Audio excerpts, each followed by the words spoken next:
आदिवासी hair oil. कई patient आप आते हैं और कहते हैं कि हमने आदिवासी हेयर ऑयल का बहुत नाम सुना है और फिर हमने ये लगाया है पर हमारे हेयर लॉस हो रहे हैं। तो क्या है ये आदिवासी हेयर ऑयल?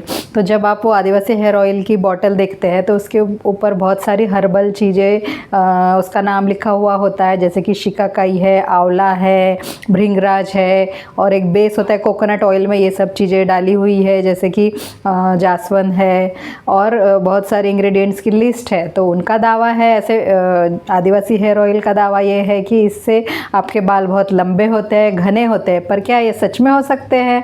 सिर्फ ऑयल लगाने से आपके बाल लंबे और घने हो सकते हैं? तो नहीं। जो लोगों को ऐसा ऐड देके सच में ये लगता है तो ये बहुत गलत है।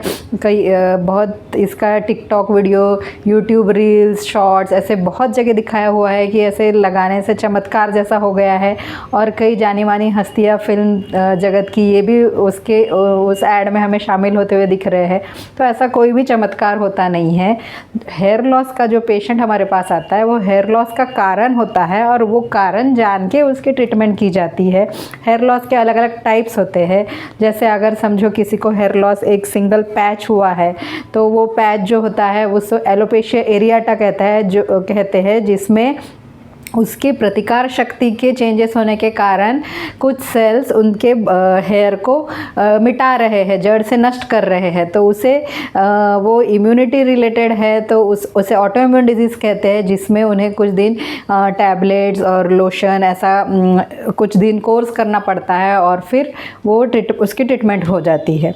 दूसरा होता है हेयर लॉस, वो होता है पैटर्न हेयर लॉस, यानी मेल्स में male pattern hair loss, females में female pattern hair loss. Females में जहाँ से हम मांग निकालते हैं वहाँ के हेयर धीरे धीरे धीरे पतले पतले होके जड़ से ही चले जाते हैं और ये जगह ब्रॉड होने लग जाती है।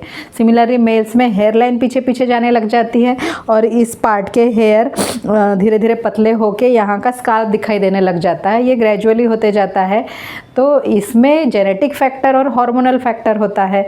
तो इसमें हम कुछ ट्रीटमेंट करके और मेंटेनेंस करके ये जो हेयर धीरे धीरे जा रहे हैं, इससे हम ये पीरियड हम थोड़ा आगे खींचते हैं। मतलब जो बाल विदाउट ट्रीटमेंट 5 साल में चले जाएंगे, वो बाल with treatment and maintenance treatment वो 10-15 साल तक आगे टिके रहेंगे, जाएंगे नहीं। इसमें ऐसा होता है कि एंड्रोजन्स के कारण बाल धीरे धीरे पतले होने लग जाते हैं। फिर नेक्स्ट साइकिल आती है तो जो बाल बढ़ने का पीरियड होता है, एनाजन पीरियड, वो ही छोटा हो जाता है। तो इसके कारण बाल की लेंथ भी नहीं बढ़ पाती और बाल पतला हो के लास्ट में ऐसा होता है कि फॉलिकल ही डैमेज हो गया है। जहाँ से बाल निकलता है वो रोम छिद्र ही डैमेज हो गया, तो उस जगह पे तो कुछ भी नहीं रहेगा। ऊपर से आप कितना भी ऑयल लगाओ, कुछ भी लगाओ, वहाँ पे अंदर कुछ है नहीं, बीज नहीं है, तो वहाँ से बाहर कैसे निकलेगा कुछ। तो ये जो प्रोसेस होता है ये समझ के हमने ट्रीटमेंट करना चाहिए कि हमें कौन से टाइप का हेयर लॉस हुआ है, इसका कारण क्या है और हम ट्रीटमेंट में आखिर कर क्या रहे हैं। तो इस तरह से फिर हम उन्हें कुछ तीसरा जो होता है वो होता है टिलोजन एफ्लुएम, जिसमें कुछ न्यूट्रिशनल डेफिशिएंसी हो जाती है पेशेंट को। समझो आयरन डेफिशिएंसी फीमेल्स में मोस्ट कॉमन है, आयरन की स्टोर की डेफिशिएंसी, फेरेटिन कम हो जाता है। बहुत लोगों को विटामिन B12 कम हो जाता है, उसके कारण बाल झड़ने लग जाते हैं। कभी zinc deficiency, selenium deficiency, folic acid deficiency. तो ऐसे अलग अलग विटामिन मिनरल्स की डेफिशिएंसी के कारण हेयर ब्रिटल हो जाते हैं और फॉल होने लग जाते हैं, हेयर लॉस हो जाता है। तो ऐसे केसेस में हमें वो न्यूट्रिशनल उनकी वो जो डेफिशिएंसी हुई है वो उन्हें वापस देना पड़ेगा और उन्हें फिर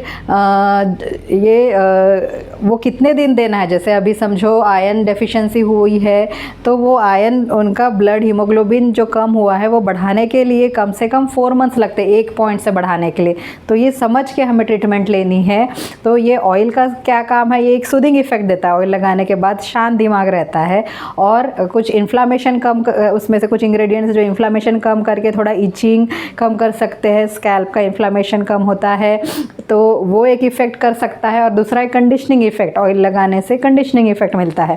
तो ये ऑयल का इतना फ़ायदा है। लेकिन अगर ऑयल ऐड में दिखा रहा है कि लंबे और घने बाल हो रहे हैं तो ये गलत है। ऑयल अंदर जाके ब्लड में जाके हमारे न्यूट्रिशनल लेवल नहीं ठीक कर सकता, ना ही ये हमारे एंड्रोजन्स ठीक कर सकता है। तो इसलिए ये हमें सत्य परिस्थिति क्या है ये जानकर ट्रीटमेंट करना चाहिए।